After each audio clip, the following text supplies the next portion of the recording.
The history of ancient Greece in 10 minutes. What if one of the greatest civilizations in history was born from a land of mountains, islands, and endless war? A civilization that gave the world democracy, philosophy, Olympic Games, theater, and some of history's most legendary warriors. But ancient Greece was never one united kingdom. It was a world of rival cities, ambitious leaders, brilliant thinkers, and devastating wars. So how did this divided world shape the civilization we know today? This is World in 10 Minutes Visual History. And this is the history of ancient Greece in 10 minutes.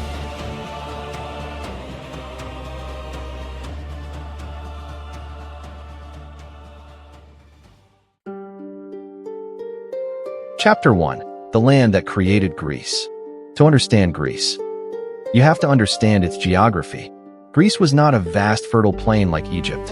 It was a land of mountains, thousands of islands scattered across the Aegean Sea, and narrow valleys separated by rugged terrain. The mountains divided communities.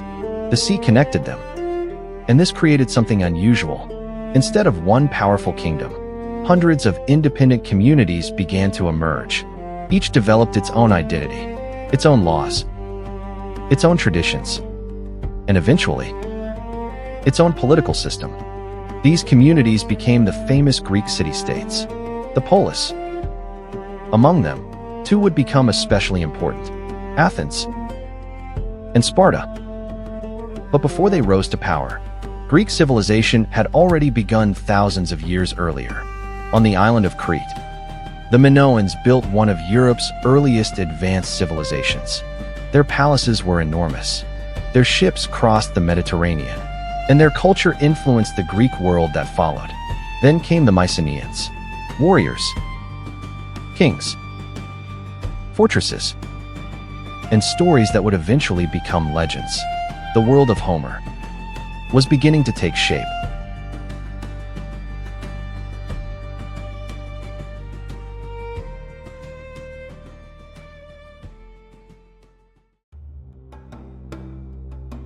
Chapter 2. From Myth to City-States. After the collapse of the Mycenaean world, Greece entered a darker age. Trade declined. Cities disappeared. Writing was forgotten. But Greece did not disappear. It was rebuilding. By around the 8th century BC, new Greek communities began to rise. The city-state became the foundation of Greek life. And with it came a revolutionary idea. You did not simply belong to a kingdom. You belonged to a city. Athens, Sparta, Corinth, Thebes. Each was fiercely independent, and each believed its way of life was the right one.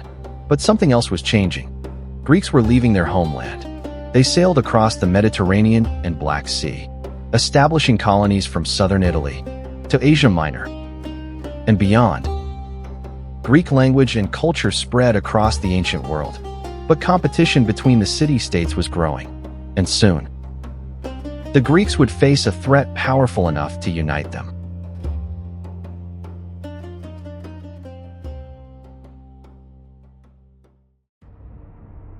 Chapter 3. Athens and Sparta. Imagine two Greek cities, separated by only a few hundred kilometers, but living almost completely different lives. Athens valued debate, art, philosophy, trade, and eventually, democracy. Sparta valued discipline, military strength, obedience.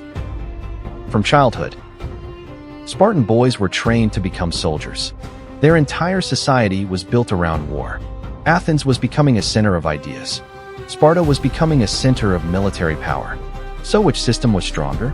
History was about to test them, because from the east, the Persian Empire was expanding, and the Persian kings wanted to bring the Greek city-states under their control. In 490 BC, Persian forces landed at Marathon. Athens stood almost alone.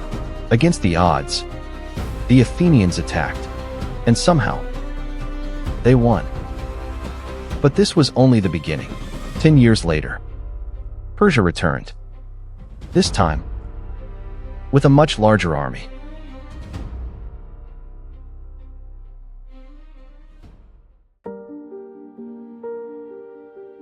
Chapter 4: The Persian Wars.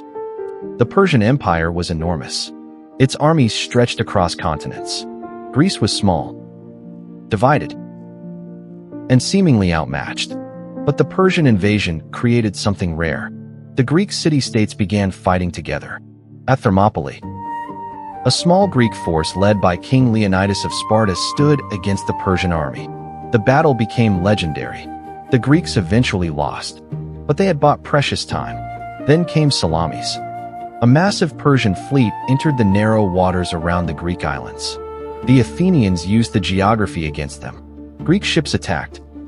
Persian ships struggled to maneuver. And suddenly, the empire that had seemed unstoppable was retreating. The Greeks had survived. But victory created a new problem. Who would lead Greece now? Athens believed it should. Sparta disagreed. And the alliance that had defeated Persia began to fall apart.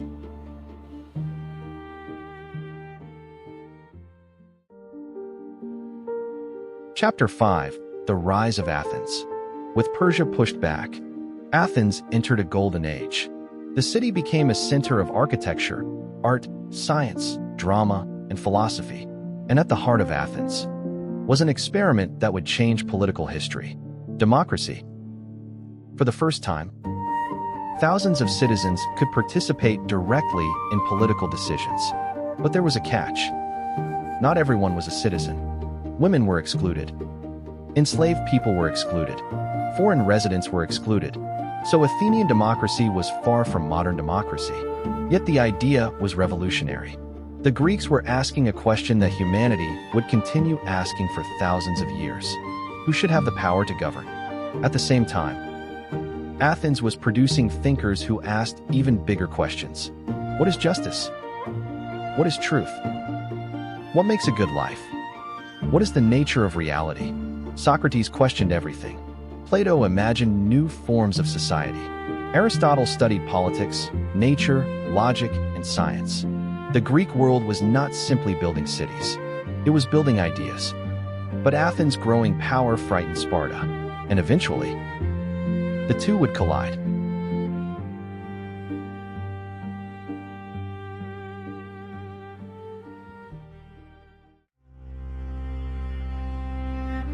Chapter 6: The Peloponnesian War.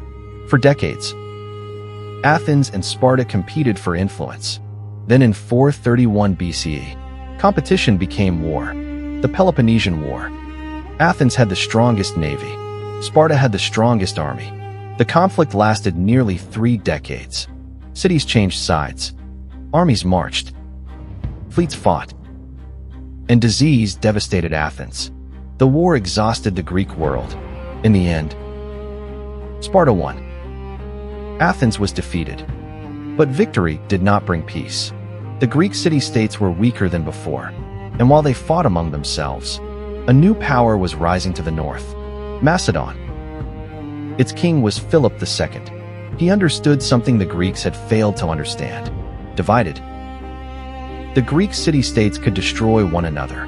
United, they could become an extraordinary military power. Philip conquered Greece, but he would not live long enough to see his greatest ambition completed. His son would. His name was Alexander.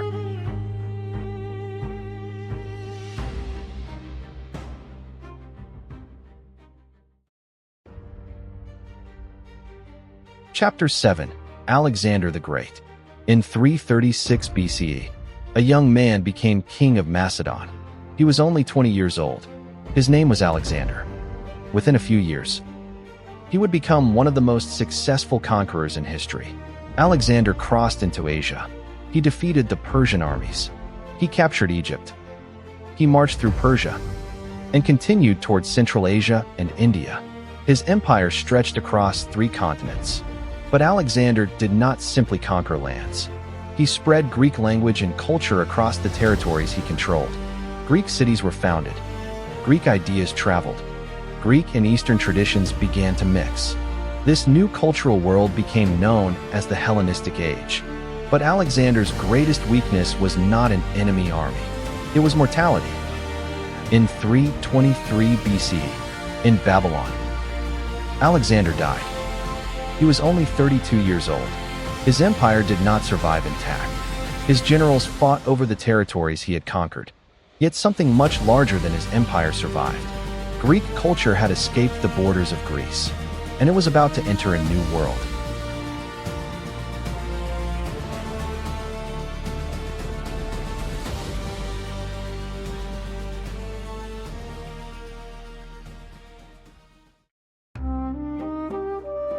Chapter 8: The Hellenistic World. After Alexander's death, his empire fractured, but Greek culture continued to spread. Cities such as Alexandria became centers of knowledge. Scholars studied mathematics, astronomy, medicine, engineering, philosophy, and literature. The Library of Alexandria became a symbol of this intellectual world. Thinkers like Euclid transformed mathematics. Archimedes explored physics and engineering. Scientists studied the stars. The ancient Greeks had begun asking questions about the universe, and the Hellenistic world pushed those questions even further. But while Greek culture was spreading, another civilization was rising in the West: Rome. At first, Rome was only another Mediterranean power, but Rome was expanding, and eventually, Greek civilization would face a new force, not one that simply wanted to defeat Greece, but one that would absorb it.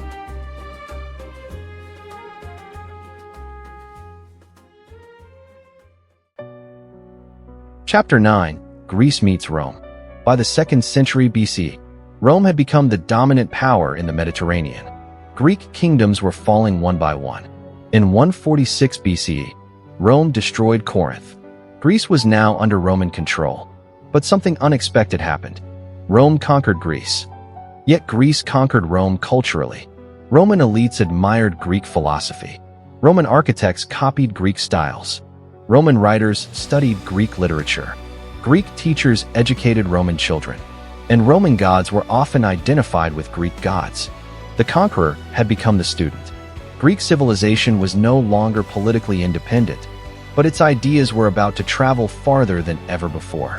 Through the Roman Empire, Greek philosophy, art, science, architecture, and language would influence generations across Europe and the Mediterranean.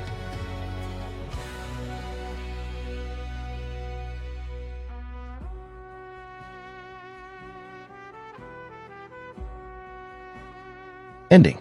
Ancient Greece was never a single empire.